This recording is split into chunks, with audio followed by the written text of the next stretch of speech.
welcome back to KARD News. This week, we have many stories about the changes affecting our school. In this episode, we'll answer some questions and share some news about Boone Central. Many of our students are currently in quarantine, including one of our own KARD news anchors, Julia Norrie. We'll go to Julia now, where she'll report on what she's been up to for the last 2 weeks.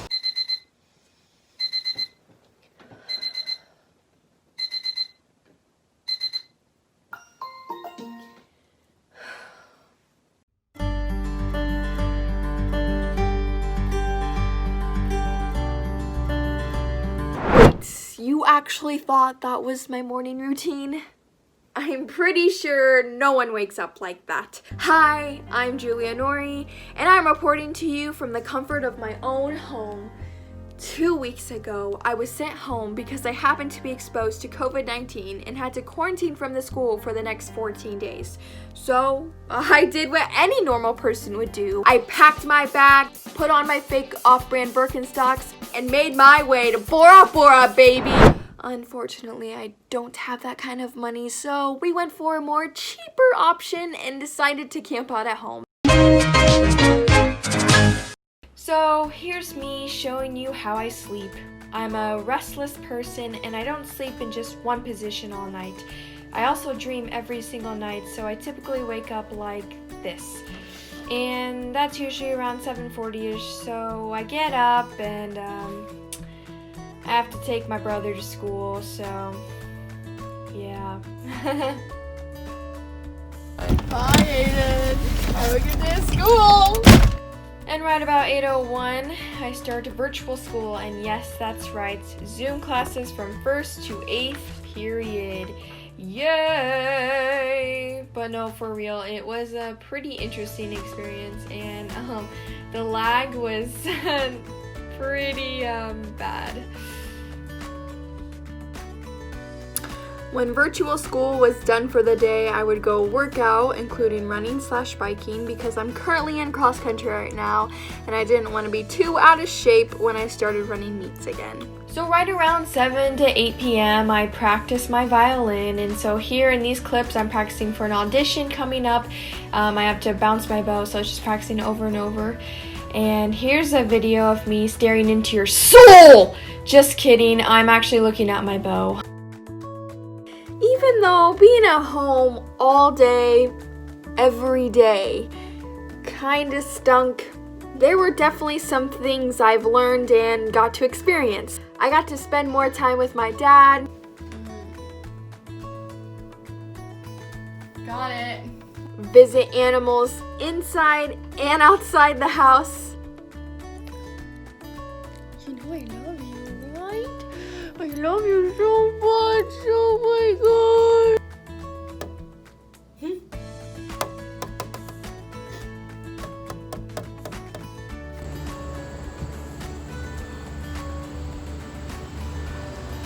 Come out, little guy. I'm not gonna. Oh, they just took off. Bug bite?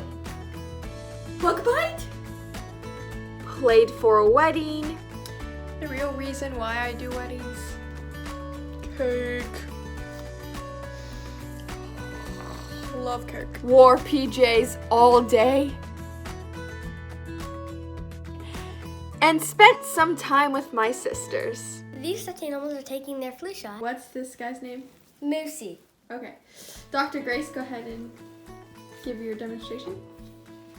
We'll wipe this alcohol on his arm. Then we'll take the shot. And then we'll dry it off. Then we'll put deep cleaning. Wow. All right. Oh, and this is the, what is this, Hope? Waiting room. And only. I also had a very unfortunate event happen in the middle of my week.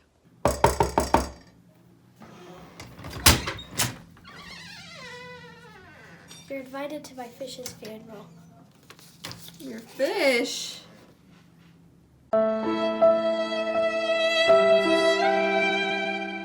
I actually did get tested twice, and both times came out negative, so I just got tested for work. but they gave me a crunch bar for having a swab all the way up my nose. Worth it. Thank you so much for watching my quarantine experience.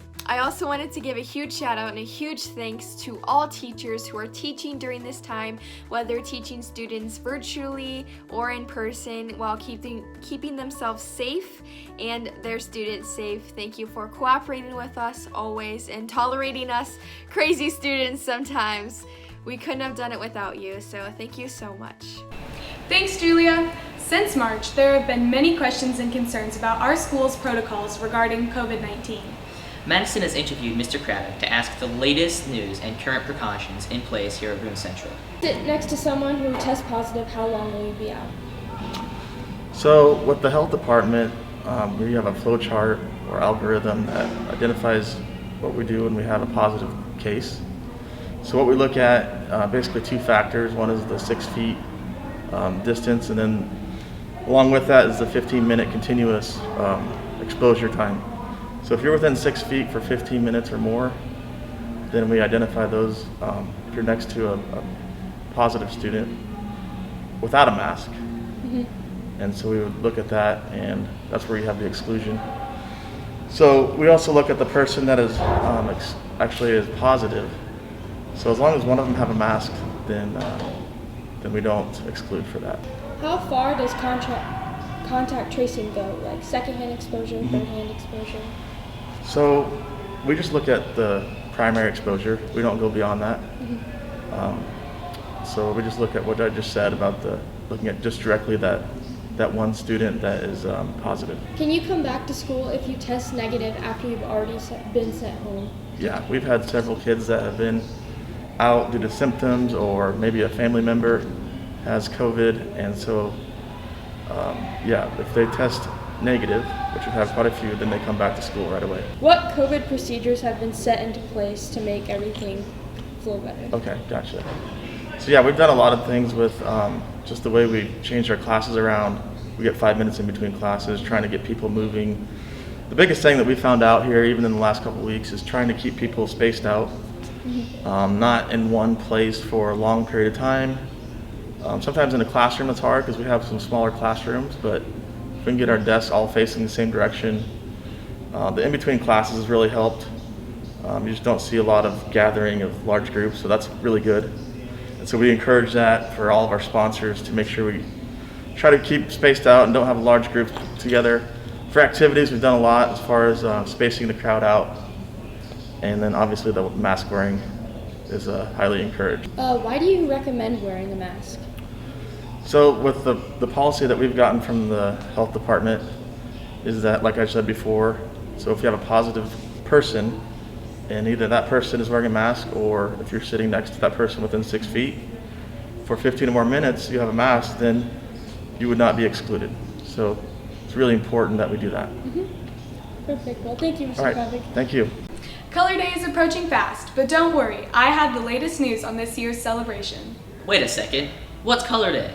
I'm glad you asked. I will answer all the Color Day questions you may or may not have and let you in on some history. Unlike other schools that have homecoming, here at Boone Central we have Color Day. It is very similar to homecoming and is easily mistaken for it because they are very similar. The difference is what Color Day means. Color Day recognizes all of the people, activities, and clubs that add color to the school. Banners that represent those organizations are carried in and presented during a ceremony before the dance starts.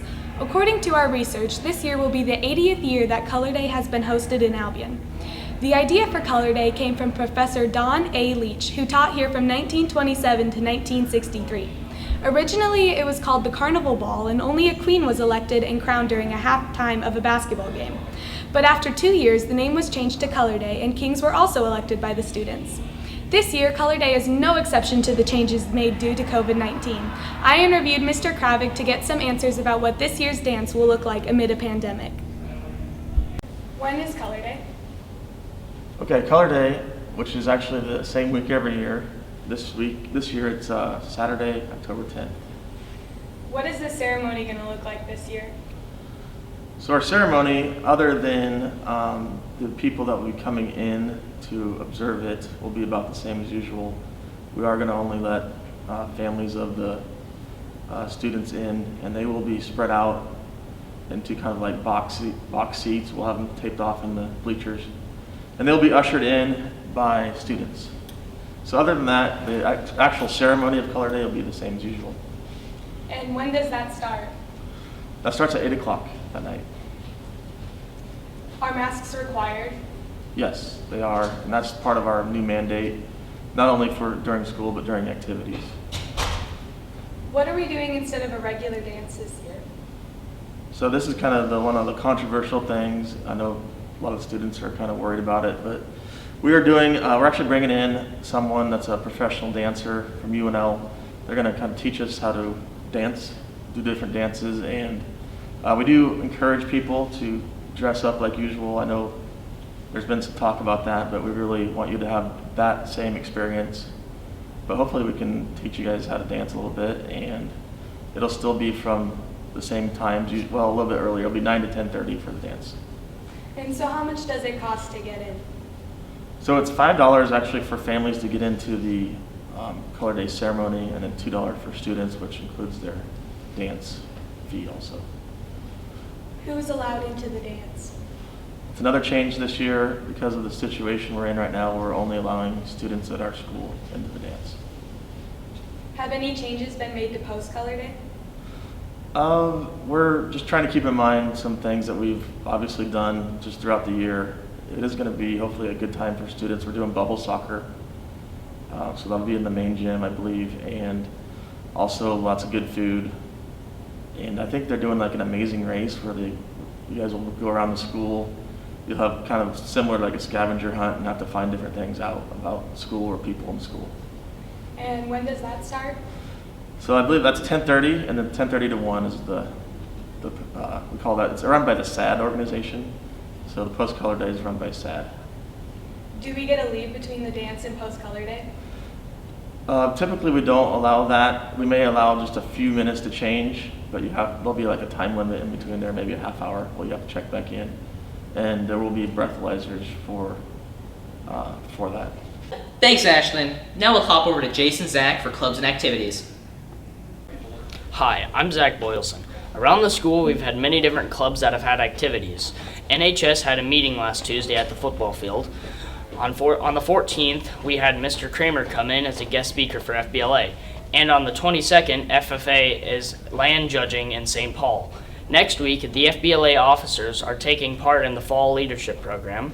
SAD members are doing their part in asking businesses for their donations for post-Color Day.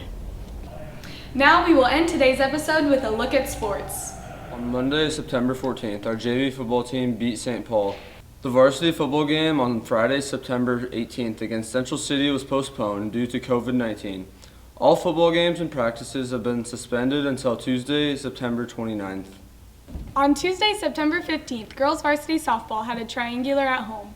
On September 17th, softball played at Wisner-Pilger High School. On Saturday, September 19th, varsity softball had a tournament in Grand Island. They finished the tournament with 1 win and 2 losses. On Tuesday, the 22nd, the softball team smoked Ord, 12-4 with multiple home runs. On Tuesday, September 15th, freshman JV and varsity volleyball played at Crofton. On the 22nd, the varsity team had a triangular at Boone Central. On Tuesday, September 24th, the volleyball team played at home against Norfolk Catholic. Their next game will be on Tuesday, August 29th at Ord. On September 11th, the cross-country team had an invitational at Norfolk Skyview Lake. On Thursday, September 17th, the varsity cross-country had a meet in Columbus. They had a home meet on Friday, September 25th. The next meet is in West Holt Public on October 1st. On Thursday, September 17th, girls varsity golf won the triangular.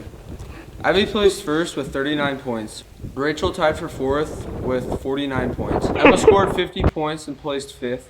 Kelly Neighbor placed eighth with 54 points. And Taylor tied for 10th with 55 points. On September 19th, the varsity golf team held an invitational at the Albion Country Club. They won the invite with a team score of 394. On Thursday the 24th, girls varsity golf had an invitational at the Wayne Country Club. The team tied for third. Here we have Ava Fry from the Ruby's dance team talking about their fundraiser. The Ruby's dance team is doing a flocked fundraiser where we send a flock of metal cardinals to a friend of your choosing's yard. And you can talk to Amy Thompson, the librarian, if you want to set up flocking. Thank you for tuning in to the third episode of KARD News. Remember to join us next time.